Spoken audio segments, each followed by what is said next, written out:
오늘 은혜 받으실 하나님 말씀은 고린도전서 15장 1절부터 11절 말씀입니다. 형제들아, 내가 너에게 전한 복음을 너에게 알게 하노니 이는 너희가 받은 것이요 또 그 가운데 선 것이라. 너희가 만일 내가 전한 그 말을 굳게 지키고 헛되이 믿지 아니하였으면 그로 말미암아 구원을 받으리라.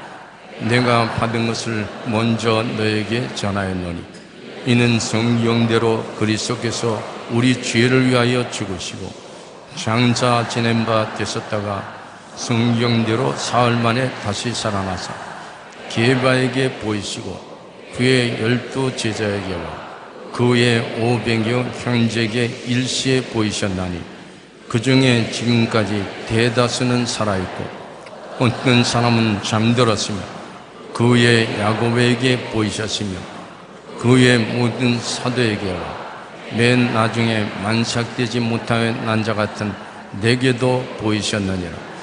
나는 사도 중에 가장 작은 자라. 나는 하나님의 기회를 받게 하였으므로 사도라 칭함 받기는 감당하지 못할 자니라. 그러나 내가 나 된 것은 하나님의 은혜로 된 것이니 내게 주신 그의 은혜가 헛되지 아니하여 내가 모든 사도보다 더 많이 수고하였으나 내가 한 것이 아니요 오직 나와 함께 하신 하나님의 은혜로라.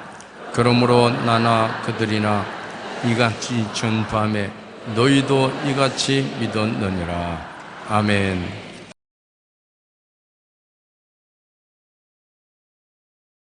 부활하신 예수님이란 제목으로 말씀을 나누겠습니다. 기독교는 예수님의 동정녀 탄생과 예수님의 부활이 근본적인 신학이 되는 것입니다. 하나님의 아들이 동정녀 마리아를 통하여 육신을 입으시고 인간으로 오시고 인간의 죄와 불의, 추악과 저주와 절망과 죽음을 대신 짊어지시고 십자가에서 죽으셨다가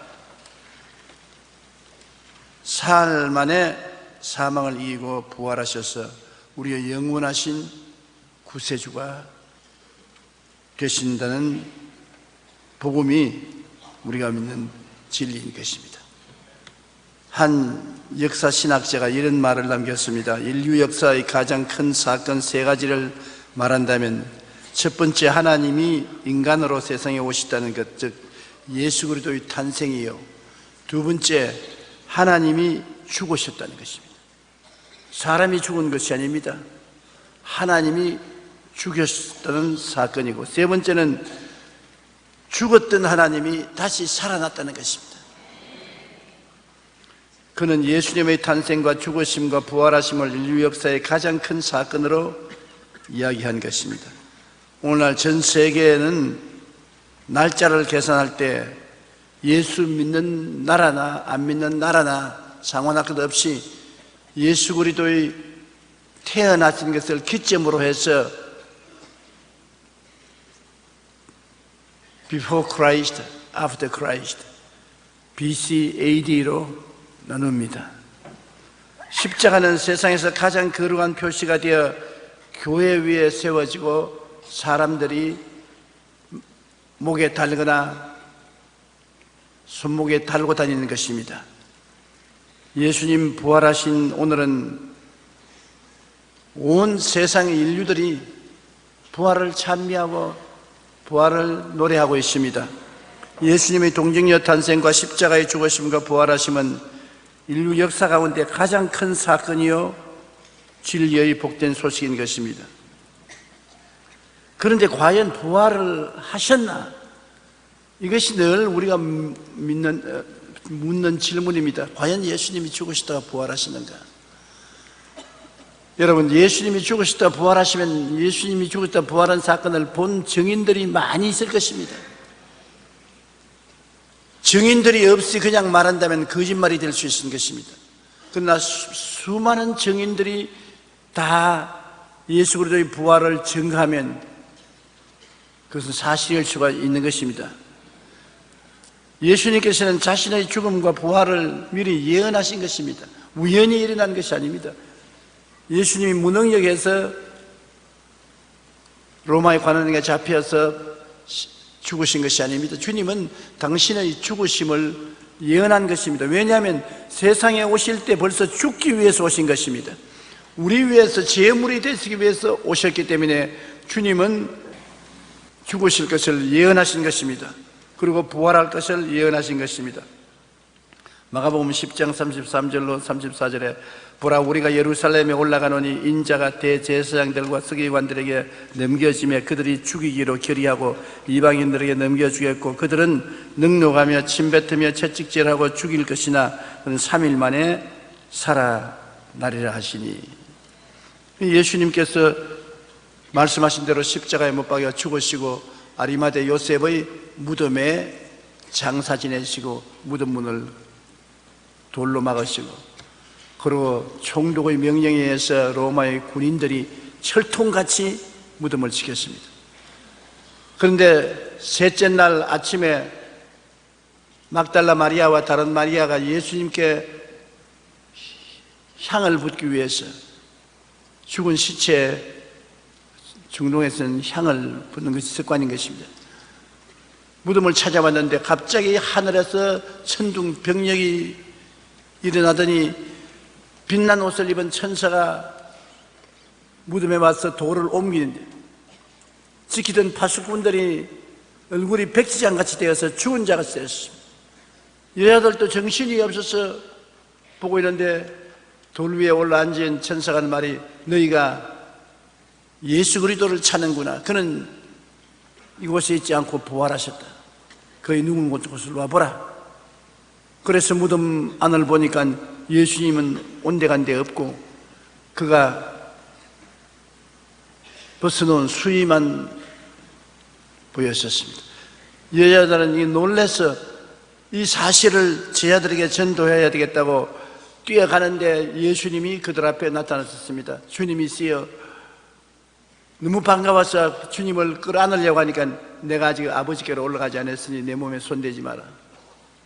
그래서 그들은 예수 그리스도의 발을 잡고 경배했다고 성경은 기록하고 있는 것입니다. 예수님께서는 죽은 자 가운데 3일 만에 부활하셔서 엠마오로 가는 두 제자에게 나타나신 것입니다.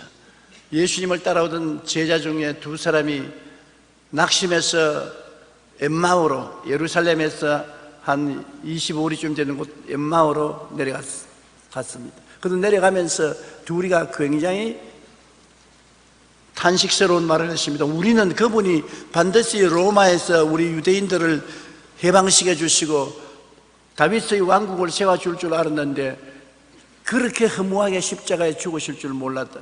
세상에 이럴 수가 있느냐. 충격을 받아서 정신이 없었습니다. 그런데 어떤 사람이 같이 길을 걸어오다가 그들과 조인을 했습니다.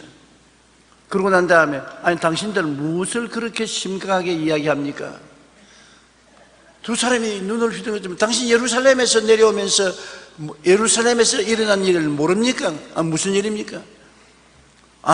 우리를 구원하시고 로마에서 해방시켜 주시고 우리나라를 독립시켜 줄 위대한 지도자가 될 예수 그리스도라고 우리는 생각했는데 오늘 이 예수 그리스도는 십자가에 못 박여 죽으시고 무덤에 들어갔는데 어떤 여자 중에 부활했다는 소리를 하여 나다 헛소리겠지요. 우리는 그 때문에 절망했습니다.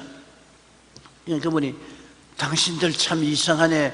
예수께서 이 세상에 오셔서 십자가에 못 박여 죽었다가 사흘 만에 부활하실 것을 성경에 예언해 놓았는데 그것을 믿지 못합니까?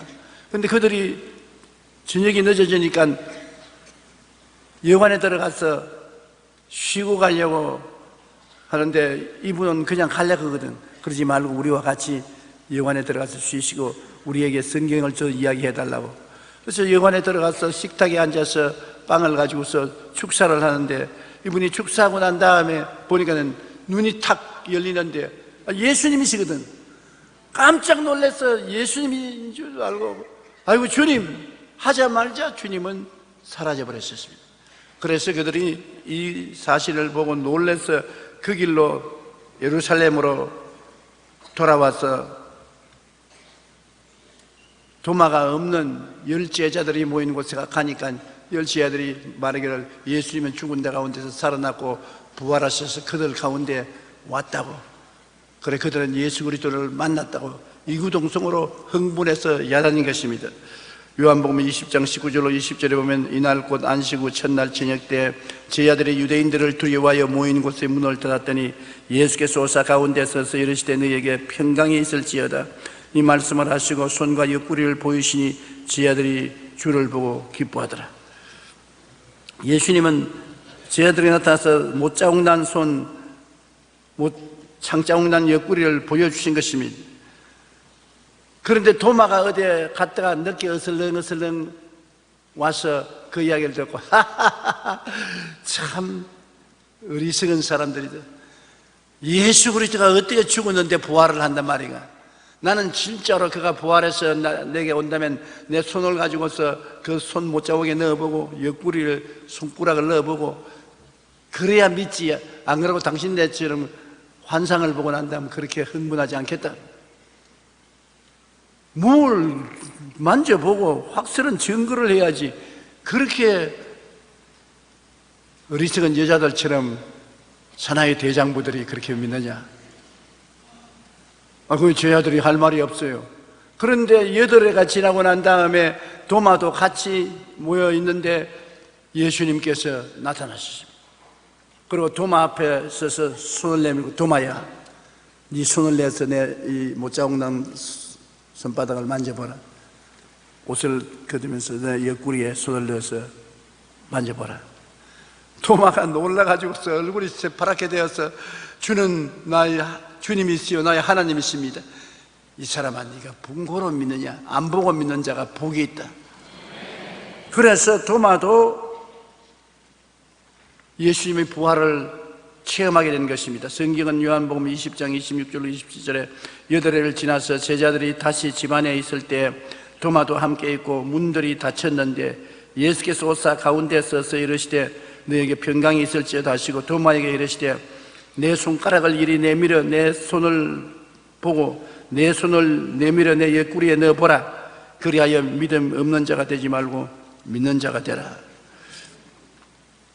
그 다음에 예수님께서 나는 갈릴리에 가서 너희를 기다리겠으니 갈릴리로 오너라 그러셨어요.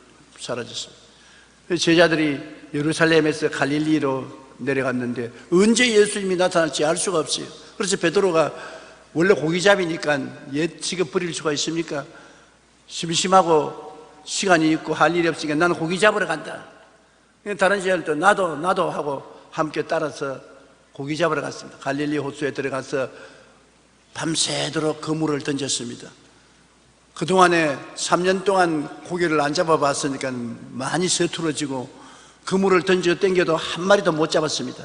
아침 부연히 날이 새어갈 때 어떤 분이 해변가에서 얘들아 그래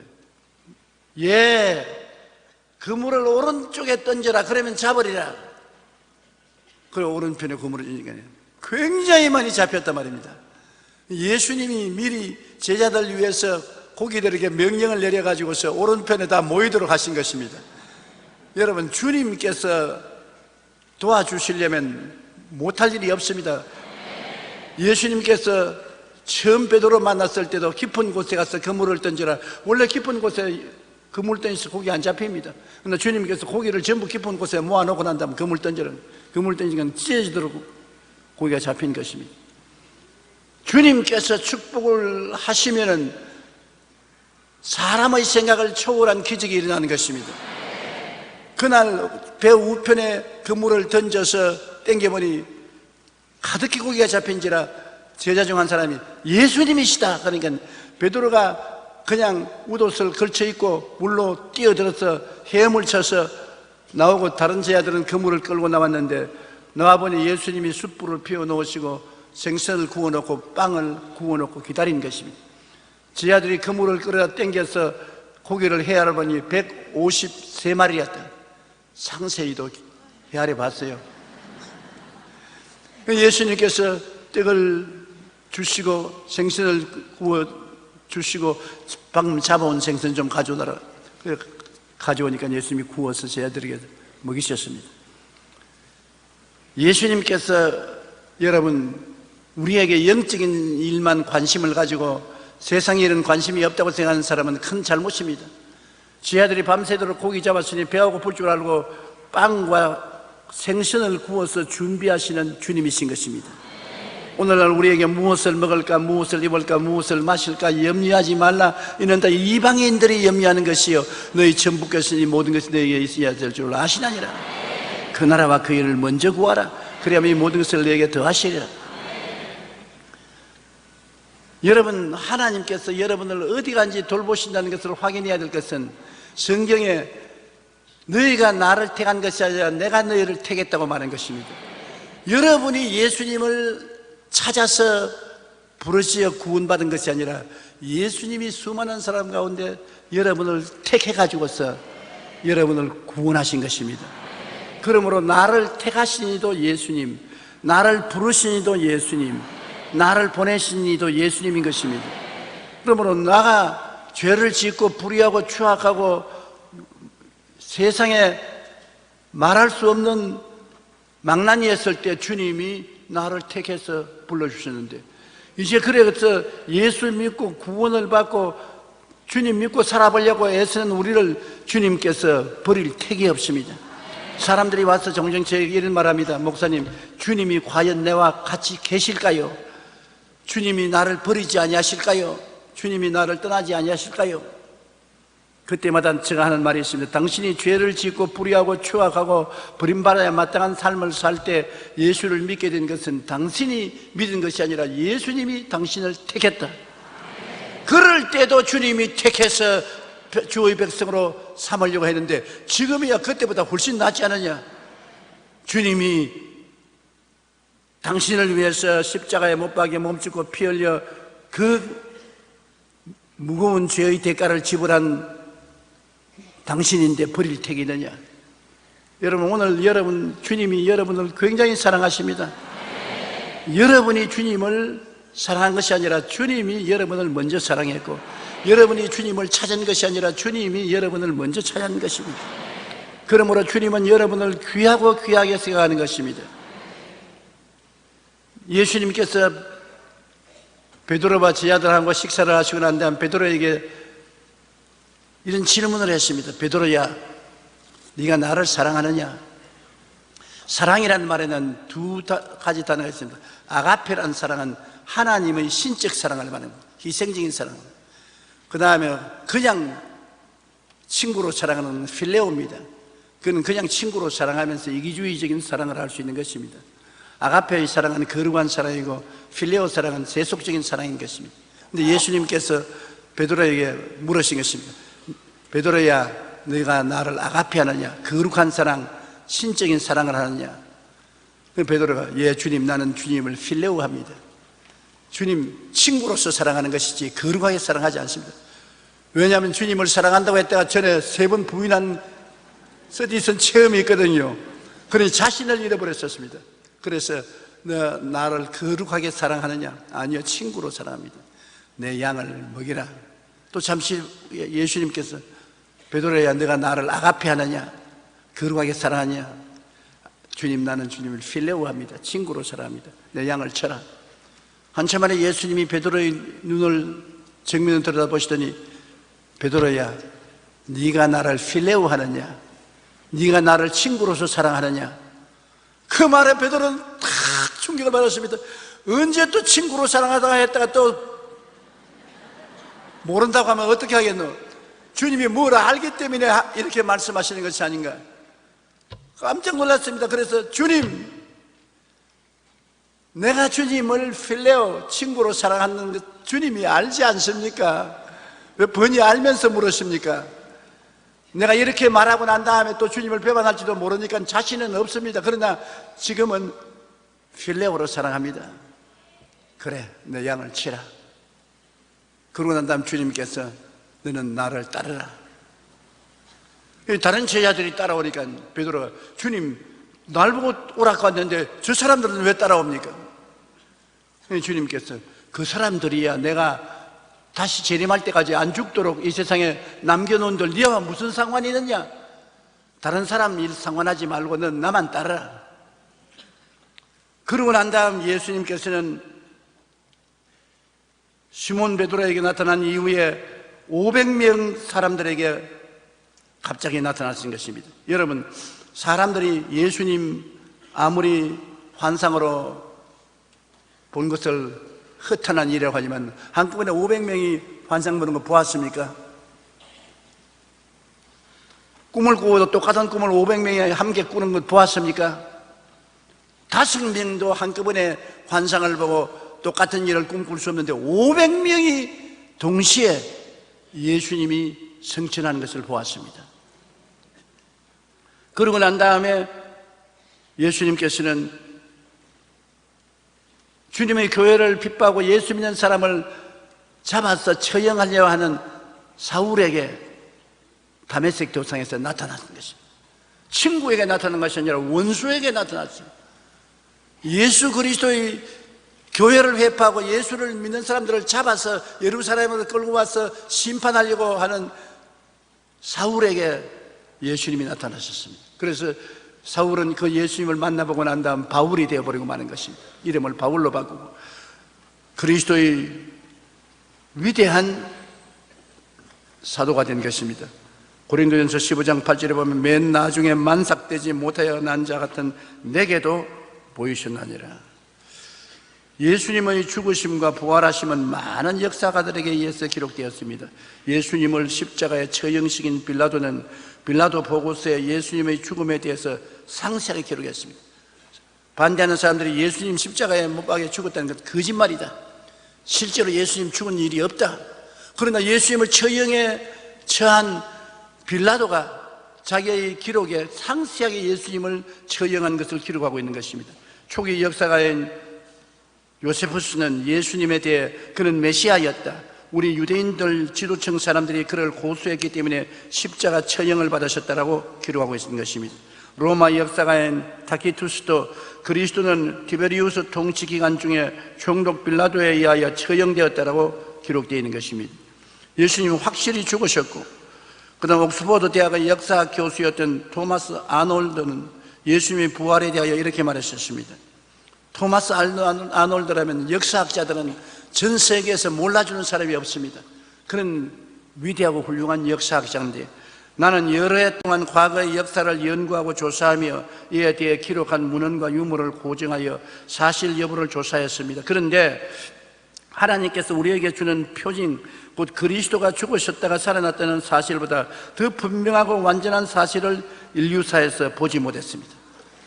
그가 인류의 역사를 다 연구해 봤는데 예수님이 죽었다가 부활했다는 역사적 사실보다 더 명확하고 확실한 것은 읽어본 적이 없다고 말하는 것입니다. 역사가들이 예수님의 죽음과 부활을 역사적 사실임을 확실히 증거하고 있는 것입니다. 부활에 대한 최고의 증거는 제자들의 변화인 것입니다. 여러분, 예수님이 잡히실 때 제자들이 다 도망쳤습니다. 예수님이 가장 사랑하던 제자 베드로가 예수님을 3번이나 모른다고 부인했습니다. 그런데 그 이후에 예수님의 한두 사람이 아니라 11제자가 다 순교를 당했습니다. 예수님이 부활하지 않았는데 그 이야기를 보고서 목숨을 버릴 사람들이 있겠습니까? 그것도 한두 사람이 아니라 제자 모두가 다 순교를 당했습니다. 그것은 예수님이 부활하시고 난 다음 제자들을 만나 주셨기 때문에 부활한 예수를 확실히 보고 체험했으므로 조금도 의심할 수 없이 부활한 것을 알았기 때문에 죽음을 조금도 두려워하지 않았던 것입니다. 예수님이 죽었다가 부활하셔서 눈에 보이도록 나타나시고 그들에게 모습을 보여주었으니 부인할 수가 없는 것입니다.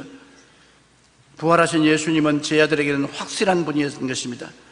메카트니 박사는 기독교의 대적자들에게 이렇게 말했습니다. 예수님의 제자들 중에는 예수님을 배반한 자가 한 사람도 없었습니다. 죽은 예수를 살았다고 거짓말하면서 목숨을 바칠 사람이 누가 있겠습니까? 오늘날 예수님의 부활에 대한 가장 확실한 증거는 내 안에 지금 살아 계신다는 것입니다. 여러분, 우리가 가장 행복한 데가 언제입니까? 내 속에 예수님이 계신다는 것을 확인할 때 가장 행복하지 않아요? 그런데 우리가 찬송 부를 때도 내 안에 예수님이 계신 것을 느낄 수가 있고, 기도할 때도 느낄 수가 있고, 말씀을 읽을 때도 예수님이 내 안에 계신 것을 느낄 수가 있는 것입니다. 예수님이 내 안에 계신 것을 알기 때문에 사방으로 우겨쌈을 당하여도 쌓이지가 않습니다. 답답한 일을 당해도 낙심하지 않습니다. 핍박을 받아도 버림받지 않습니다. 거꾸러뜨림을 당해도 망하지 않습니다. 우리가 항상 예수 죽인 것을 몸에 짊어지면 예수의 생명도 우리 몸에 나타나게 하려면 항상 내 속에 계신 예수님의 생명이 나를 붙잡아주고 있기 때문에 우리들은 부인할 수가 없는 것입니다. 예수님이 부활하셔서 내 속에 함께 계신다는 이것은 너무나 놀라운 축복인 것입니다. 우리가 예수님의 부활을 확실히 체험해야만 한 것입니다. 우리의 대성물이 되신 예수님이 무덤에서 부활한 사실을 알고 그것을 믿음을 통해서 우리의 생애 속에 큰 변화를 체험해야 되는 것입니다. 고린도전서 15장 3절로 4절에 성경대로 그리스도께서 우리 죄를 위하여 죽으시고 장사지낸 바 되셨다가 성경대로 사흘 만에 다시 살아났다. 예수님이 부활했다는 것은 우리로서는 우리가 죄악 속에 살고 있고 더러움 속에 살고 있고 질병 속에 살고 있고 저주 속에 살고 있고 사망 속에 살고 있는데, 예수님이 하나님 아들이 우리와 같이 이 세상에 들어오셨다는 것은 우리의 살고 있는 무덤 속에 주님이 같이 들어온 것입니다. 죄악의 무덤, 불결의 무덤, 질병의 무덤, 저주의 무덤, 사망의 무덤에 예수님이 들어와서 그 무덤에서 우리를 끌어안고 부활하신 것입니다. 여러분, 주님은 죄악의 무덤에서 부활하셨고, 불결의 무덤에서 부활하셨고, 질병의 무덤에서 부활하셨고, 저주의 무덤에서 부활하셨고, 사망의 무덤에서 부활하신 것입니다. 그러므로 이 예수로 말미암아 여러분, 우리들은 주와 함께 죄악에서 부활하고, 불결에서 부활하고, 질병에서 부활하고, 저주에서 부활하고, 죽음에서 부활하신 것입니다. 성경에는 예수의 죽음을 우리 몸에 짊어지면 예수의 생명도 우리 몸에 나타나게 하렵니다. 예수 죽음 내 죽음, 예수 부활 내 부활, 예수 성천 내 성천, 예수 천국 내 천국인 것입니다. 그리스도와 우리는 하나가 된 것입니다. 예수님께서 하나님으로서 나와 같은 사람이 되어 온 것은 나와 하나가 되려고 오신 것입니다. 나와 함께 죄악의 무덤에 살았고, 불결의 무덤에 살았고, 질병의 무덤에 살았고, 저주의 무덤에 살았고, 죽음의 무덤에 살았습니다. 나와 함께 33년간 살았습니다. 그러고 난 다음 주님께서 이 무덤 문을 박차고 일어나신 것입니다. 부활하셨습니다. 나를 위해서 부활하신 것입니다. 나는 이 세상 죄의 무덤에 들어있지 않습니다. 더러움의 무덤에 들어있지 않습니다. 병의 무덤에 들어있지 않습니다. 저주의 무덤에 들어있지 않습니다. 죽음의 무덤에 들어있지 않습니다. 내 속에 부활하신 예수님이 들어왔기 때문에 나는 무덤을 이기고 부활한 생명을 가진 사람이 되고 마는 것입니다. 마태복음 27장 64절로 66절에 보면, 그러므로 명령하여 그 무덤을 사흘까지 굳게 지키게 하소서. 그의 제자들이 와서 시체를 도둑질하여 가고 백성에게 말하되 그가 죽은 자 가운데서 살아났다 하면 후의 속임이 전보다 더 클까 하나이다. 빌라도가 이르되 너희에게 경비병이 있으니 가서 힘대로 굳게 지켜라 하거늘 그들 경비병과 함께 가서 돌을 임봉하고 무덤을 굳게 지켰습니다. 그러나 예수님은 부활하셨습니다.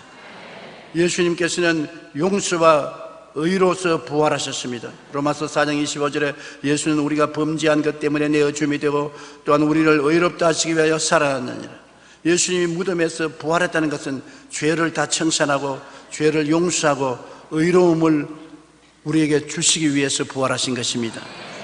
예수님은 거룩함과 성령 임재의 부활을 하신 것입니다. 사도행전 2장 32절로 33절에 예수를 하나님이 살리신지라 우리가 다 이 일의 증인이로다. 하나님이 오른손으로 예수를 높이심에 그가 약속하신 성령을 아버지께 받아서 너희 보고 듣는 이것을 부어주시느니라.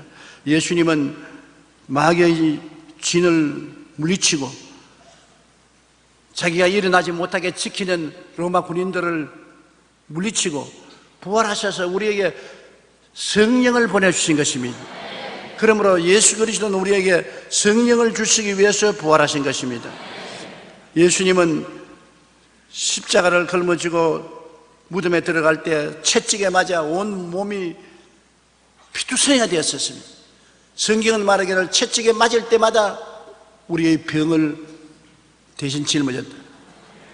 40에 하나 감한매 39차례 맞았는데 요사이 과학자들이 말하기를 모든 인류에게 있는 병의 대략을 줄기로 조사해보면 39가지라고 말합니다. 인류의 모든 병을 예수님께서 채찍을 통해서 다 청산하시고 무덤에 들어가서 부활할 때는 활짝 병을 벗어버리고 부활하신 것입니다. 자기를 위해서 부활한 것이 아니라 여러분과 나를 위해서 부활했으므로 우리가 어떻게 되었든 눈에는 아무 증거 안 보이고 귀에는 아무한 소리 안 들리고 손에는 잡히는 거 없어도 주의 말씀은 거짓이 아니고 진리이기 때문에 나는 예수와 더불어 병에서 고침받았다고 확신을 해야 되는 것입니다.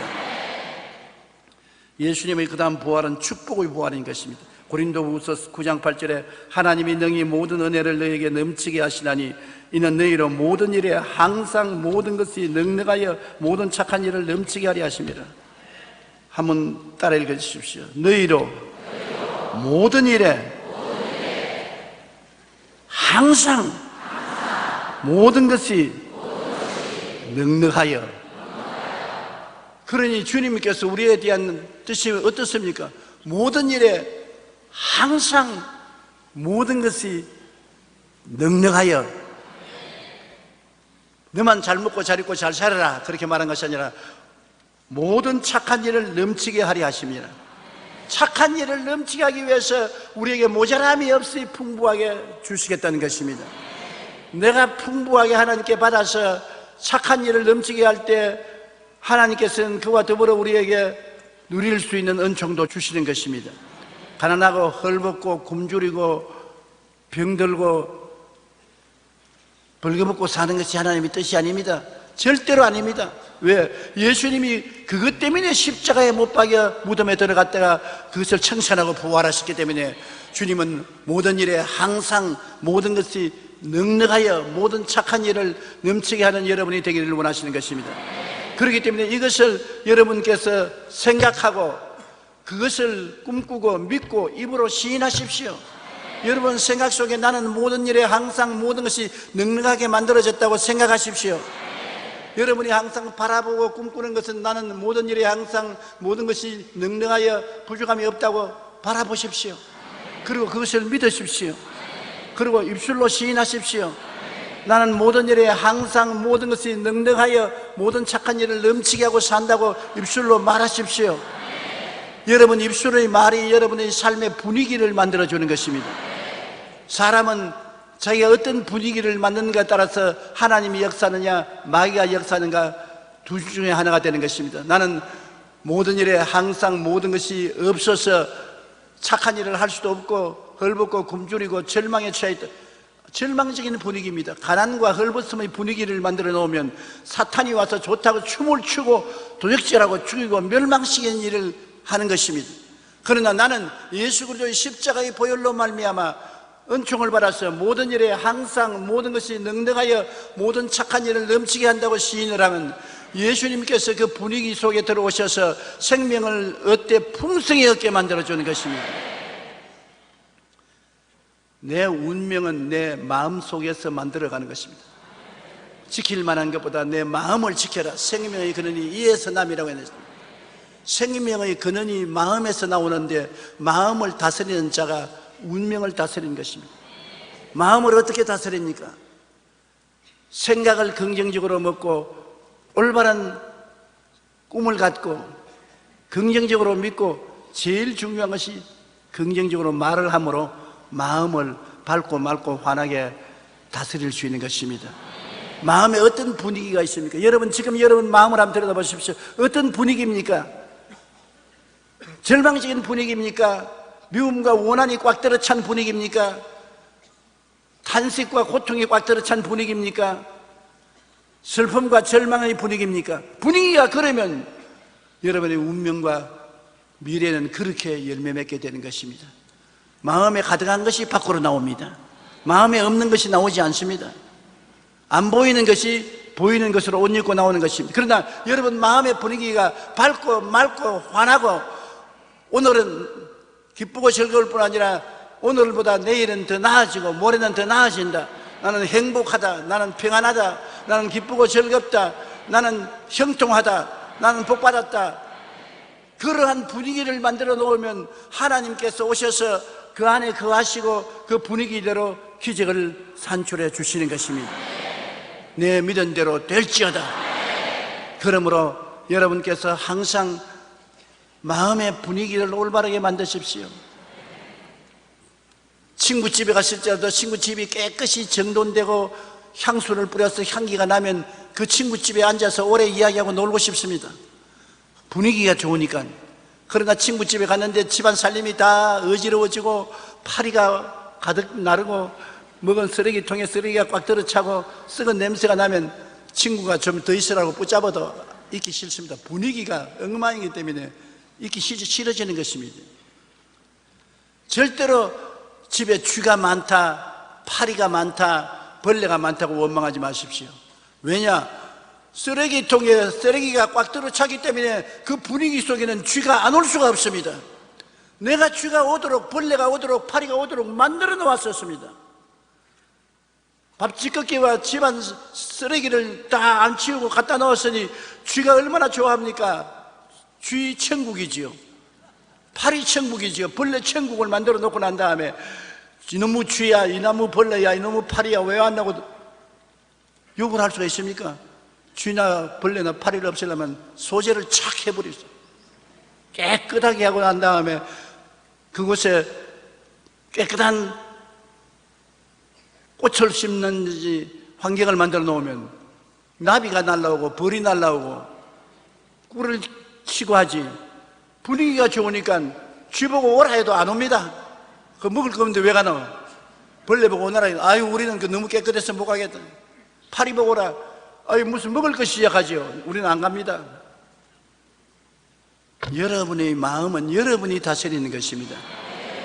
내가 내게 천국 열쇠를 주노니 땅에서 매면 하늘에서 매일 것이요 땅에서 풀면 하늘에서 풀리리라.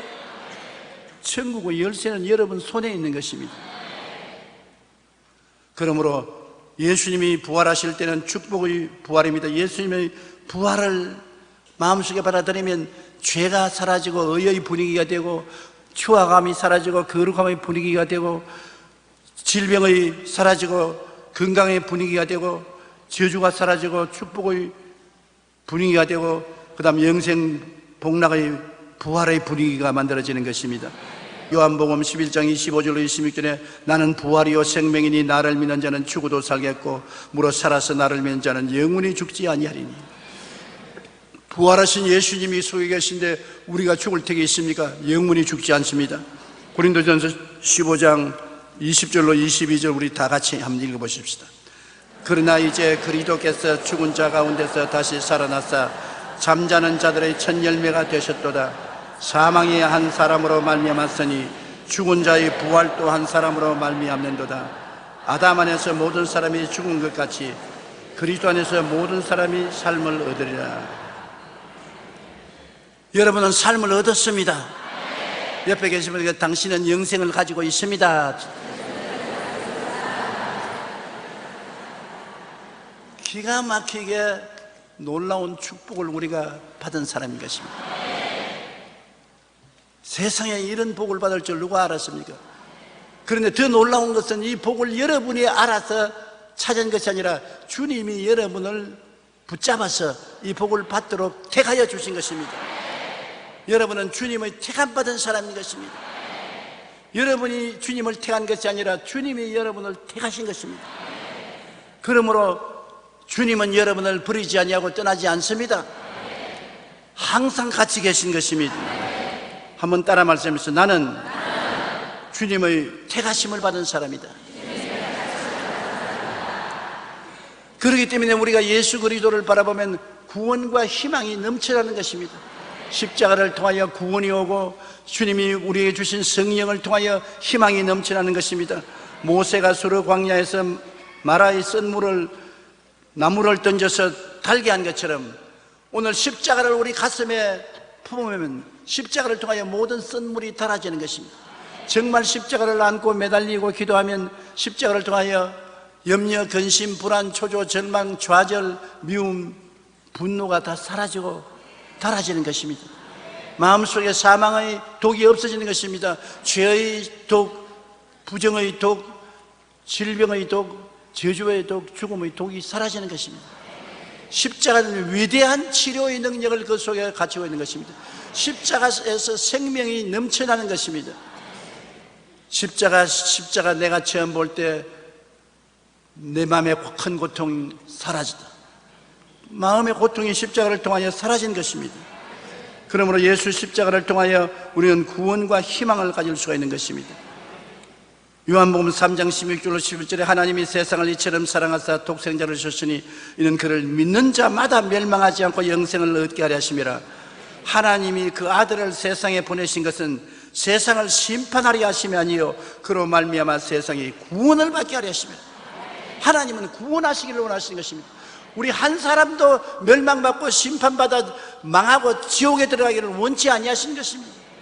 모든 사람을 다 구원해서 영생을 얻게 하기를 원하시는 것입니다. 하나님은 좋은 하나님이신 것입니다. 여러분의 아버지가 되시는 것입니다. 그러므로 우리가 이 아버지 하나님께 예수님을 통해서 나아갈 때 아버지는 얼마나 큰 은총과 사랑을 여러분 주시기를 원하시지 않겠습니까? 탕자의 비유에서 예수님 말씀하기를 아버지를 떠나 세상에 나가서 허랑방탕하여 완전히 죽게 되었을 때 회개하고 자복하고 아버지께 돌아오니 아버지가 뭐라고 말했습니까? 저놈의 자식, 아버지 재산 다 가지고 탕진가산하고 돌아온 놈 나가라! 들어오지 마라! 내 눈에 앞에 싹 사라져라! 그렇게 할 줄 알았는데 그 아버지가 뛰어나와서 끌어안고 목을 어금매고 눈물 흘리면서 내 아들아 자랐다. 그러고 난 다음 종들아 제일 좋은 옷을 갖다 입혀라. 신발을 갖다 신겨라. 아들 된 증거로 가락지를 끼워라. 그리고 살찐 송아지를 잡아라. 먹고 즐기자. 이 내 아들은 잃었다가 찾았으며 죽었다가 살아났다. 이게 아버지의 마음인 것입니다. 아버지는 자식을 겉으로 미워한다고 하지만 속으로 미워할 수가 없습니다. 부모가 자식을 속으로 미워합니까? 겉으로 말이 안 맞아서 좀 마음 상한 말을 서로 하더라도 속은 사랑하고 있다. 자식을 사랑하고 있는 것입니다. 그 부모의 부모가 누굽니까? 하나님이신 것입니다. 하나님 우리를 만드신 것입니다. 그것도 하나님의 형상과 모양대로 만들었으니 하나님 닮은 자식으로 만들었으니 얼마나 하나님이 사랑하십니까? 그러므로 이 하나님께서는 여러분이 주께로 돌아오도록 기다리고 여러분을 택하고 환영하고 기뻐하시고 좋아하시는 것입니다. 로마서 5장 10절에 곧 우리가 원수 되었을 때 그의 아들의 죽으심으로 말미암아 하나님과 화목하게 되었은즉 화목하게 된 자로서 더욱 그의 살아나심으로 말미암아 구원을 받을 것입니다. 미국의 유명한 철학자인 윌리엄 제임스는 27살 때 신경쇠약증에 걸렸습니다. 보통 신경쇠약증에 걸린 사람은 마음에 이런 모를 공포 때문에 떨다가 자살을 하는 것입니다. 제임스도 병이 악화되면서 자살의 유혹을 받고 있었는데 그 자살을 안 하려고 그 몸부림을 치고 발버둥을 쳤습니다. 그러나 마음이 너무나 희망이 없어지고 좌절되고 절망하니까 자살 안 할 수가 없어요. 사람들이 자살하는 것 자기가 이길 수 없기 때문에 자살하는 것입니다. 그때 누가 곁에 있어서 도와주면 자살 안 할 수 있습니다. 근데 제임스는 자살할 수밖에 없는 마음의 고통이 다가와서 발버둥을 쳤는데 어느 날 성경을 읽는데 나는 부활이요 생명이니라는 요한복음 11장 25절의 말씀을 읽었습니다. 그 순간에 말할 수 없는 전율적인 감동이 마음속에 다가왔습니다. 그는 죽은 자도 살리시는 예수님께서 내 병 못 고치겠느냐? 보통 사람은 보통으로 그렇게 읽고 지나갈 것인데 성령이 역사하셔서 예수님이 나는 부활이요 생명이니 나를 믿는 자는 죽어도 살겠고 살아서 나를 믿는 자는 영원히 죽지 않으시니 죽은 자도 살리는 예수님께서 나 이 신경쇠약에서 못 고치겠느냐? 그런 신념이 들어와서 마음에 깊은 감동을 느끼고 하루 종일 주님이 부활하셔서 나도 살린다 입으로 시인했는데 그 신경쇠약증이 깨끗이 사라지고 마는 것입니다. 그러고 난 다음에 그는 미국을 대표하는 세계적인 철학자가 되었었습니다. 누구든지 부활하신 주님을 만나면 변화되어 영혼이 잘됨같이 범사에 잘되며 강건하고 생명을 얻되 넘치게 얻게 되는 것입니다. 그리고 예수님은 부활하신 증거로서 여러분 우리에게 성령을 보내주십니다. 어린아이가 태어나면 응아하고 울면서 호흡을 합니다. 폐가 바람을 빨아들여서 호흡을 하는 것입니다. 우리도 예수님을 구주로 모시고 구원받자마자 성령 바람이 우리 속에 들어오는 것입니다. 하나님의 생명의 바람인 성령께서 우리 속에 들어오는 것입니다. 그래서 성령이 우리가 돌아와서 마음을 변화시키는 것입니다.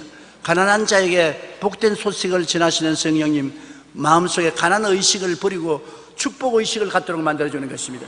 가난한다, 못 산다, 안 된다 이거 싹 없애버리고 잘 산다, 잘 된다, 부자다, 축복받는다 부여의식으로 채워주는 것입니다.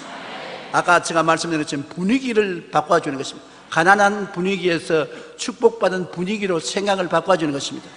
가난한 자에게 복된 소식을, 포로된 자에게는 자유의 소식을, 세상에 염려, 근심, 불안, 초조, 정말, 좌절 이런 것에서 포로가 되어서 끌려다니는 마음속에 이것은 주님의 뜻이 아니다, 십자가를 통해서 다 자유와 해방을 얻었다는 마음의 확신을 주시는 것입니다. 믿음은 들음에서 나며 들음은 그리스도의 말씀으로 나며인데 성령이 오셔서 마음속에 말씀하는 음성을 들으면 믿음이 생겨나고 믿음을 통해서 치료가 다가오는 것입니다. 눈먼 자에게 다시 보게 함을 증거한다. 우리가 옛날에는 에덴 동산에 있어서 아버지 하나님을 보고 에덴을 바라보고 영생을 바라보고 살았는데 죄를 짓자 영혼이 죽고 눈이 어두워졌습니다. 아버지도 못 보고 천국도 못 보고 지옥도 못 보고 영생도 못 보는 우리들에게 성령이 오셔서 눈을 밝혀주므로 우리 마음의 눈이 열려서 지금은 아버지를 믿음으로 봅니다. 예수님을 믿음으로 보고요, 천당도 보고 지옥도 봅니다. 세상 사람은 전혀 모르는 영적인 세계를 바라보고 깨닫게 만들어주는 것입니다. 그리고 마귀에게 눌려서 심신이 병들고 고통스러운 사람에게는 성령이 오셔서 눌린 자를 자유케 하는 하나님의 은혜를 알려주는 것입니다. 눌려 있을 필요 없다.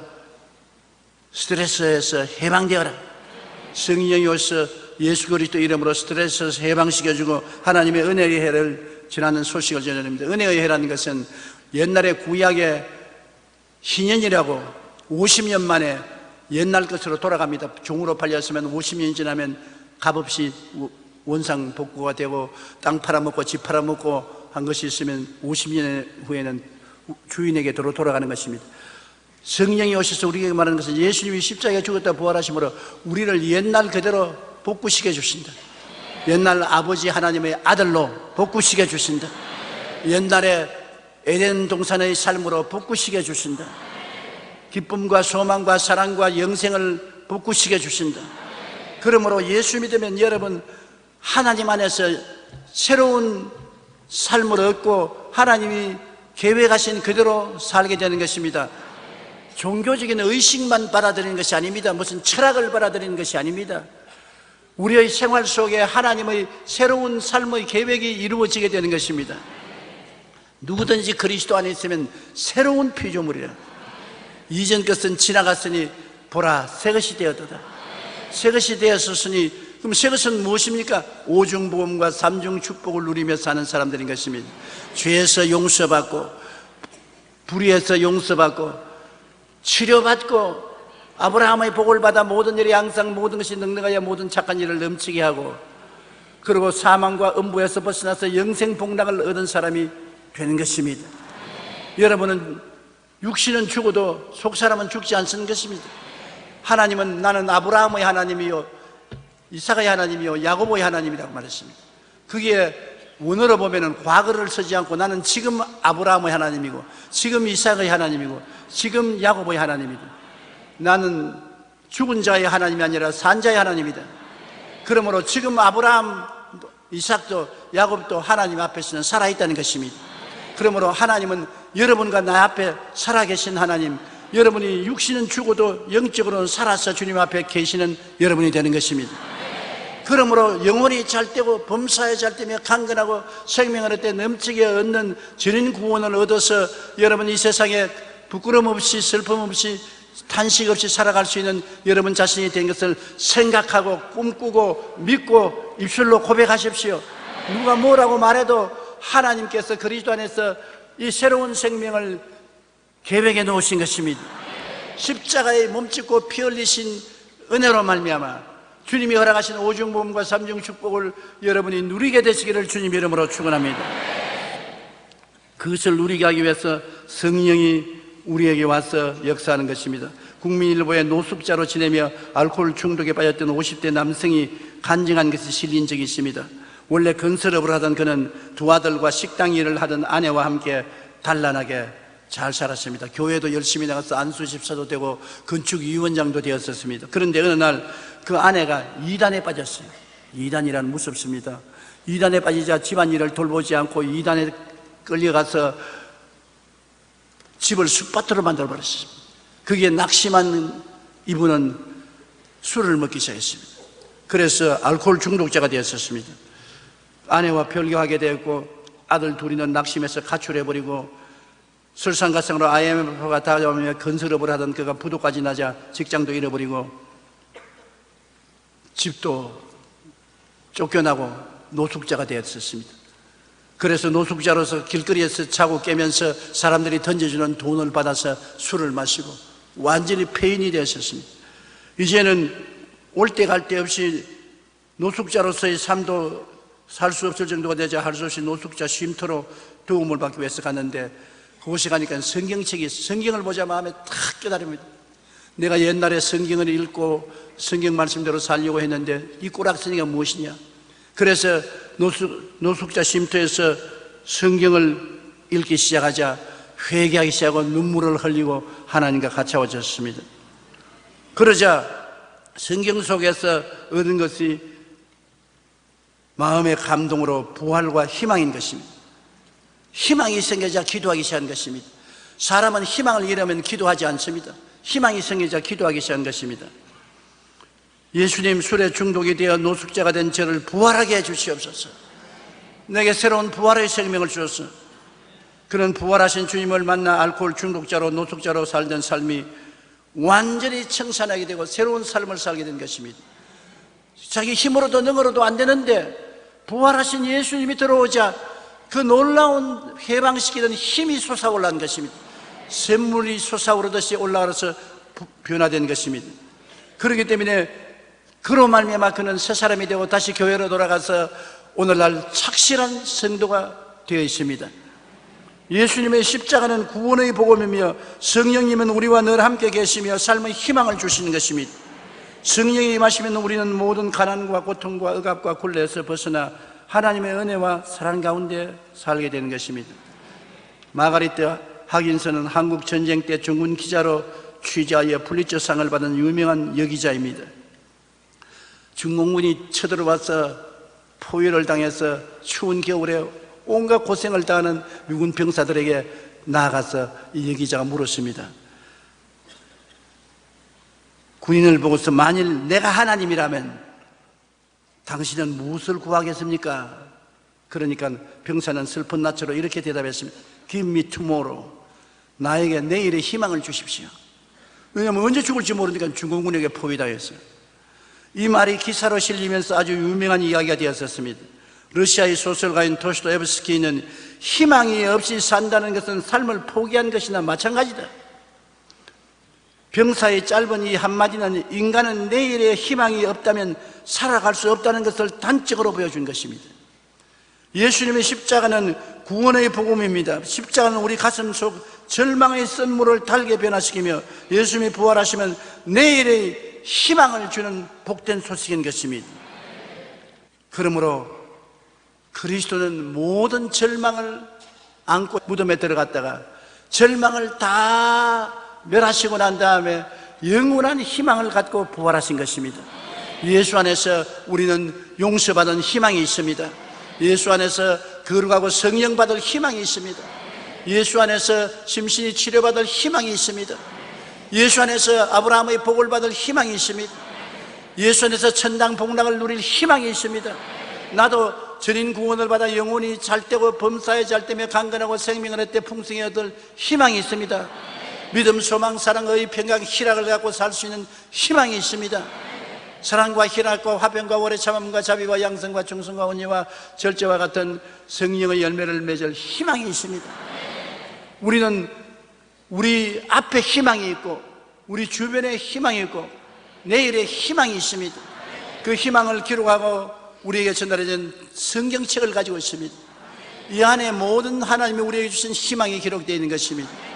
오늘 여러분께서는 절망을 벗어버리고 나오십시오. 예수님을 구주로 모시면 그리스도가 이 희망으로 여러분 속에 가득히 채워주시는 것입니다. 희망이 있기 때문에 사방으로 우겨쌈을 당해도 쌓이지 않습니다. 답답한 일을 당해도 낙심하지 않습니다. 핍박을 받아도 버림받지 않습니다. 거꾸로 떨어짐을 당해도 망하지 않습니다. 희망이 있습니다. 내일이 있습니다. 버림받지 않았습니다. 우리는 그러므로 하나님께 감사하고 찬미하며 어두움에서 빛을, 무에서 유를 창조하시는 하나님과 더불어 영원히 살아가게 될 것입니다. 우리 기도드리겠습니다. 살아계신 우리 아버지 하나님, 희망을 주신 하나님 감사합니다. 이 세상에 내일을 바라지 못한다는 것은 얼마나 절망인 것입니까? 지금도 내일도 마음속에 그리스도로 말미암아 희망을 갖고 사망을 이기고 승리하는 기대를 갖고 살 수 있으니 얼마나 감사합니까? 아버지 하나님, 오늘 우리 모든 마음속에 그리스도께서 희망으로 부활하여 주시옵소서. 부활의 활짝 희망의 꽃을 피우게 도와주시옵시고 하나님의 영광이 충만하게 도와주옵소서. 예수님 이름으로 기도합니다.